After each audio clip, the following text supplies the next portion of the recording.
like to begin with speaking a little bit about the affirmative distortion, the argument that though disadvantage does not equal race, which is true, it would also be ignorant to say that there are equally amount of whites in the United States that are at the same level of disadvantage as minority groups. Minorities are already at a larger percentage of the group that is disadvantaged, and that's why I speak as that's why the evidence that I used earlier, I speak as disadvantaged. Well, though it is true that there are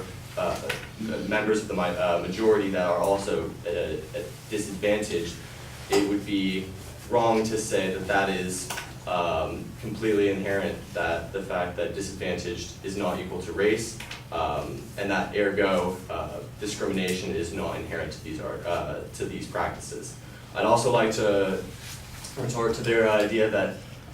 due to the fact that, yes, technically within the law after the Civil Rights Movement, discrimination is illegal, that does not necessarily, by definition, mean that it is non-existent. Just because something is written does not mean that it is non-practice, and that does not mean that you have eliminated racism within the U.S. and within its structures. And that was the point that I was trying to get at, is that just because we have it written and just because we say it's bad does not mean that it is non-existent. And that's why it is important to have programs such as affirmative action to actually push for true equality, and why it's important to try and put actions to words. Okay, and then to go back to a point that they brought up, the affirmative brought up a minute ago, was that they talked about an example of a student who was applying to the Davis Med School and was denied due to his race comparative to minority groups who got in, or minority students who got in with lower scores than he did. To that, I would like to point out that in the UC system, after the passage of Proposition 209, during a court case from 2014 called Sh versus Bam, which was a similar case regarding students applying for,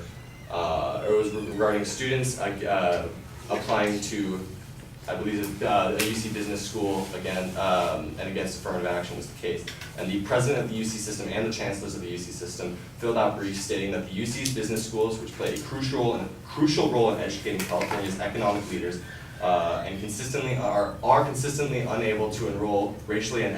ethnically diverse classes. Added on to that, they said that African American, Latino, and American Indian students combined for only 5.3% of MBA students at the UC in 2014, which is less than half of the national average at comparable U.S. Business schools. And in the fields of medicine, there is additional concern that ending affirmative action threatens the diversity of the physician workforce and thus the health of medically underserved communities. To that, I would like to say that it is, in a 2008 study, there were only 2,000 African American and 2,500, anywhere from that to 3,200 Latino physicians in active patient care in California, representing a severe shortage relative to the needs of California's diverse population,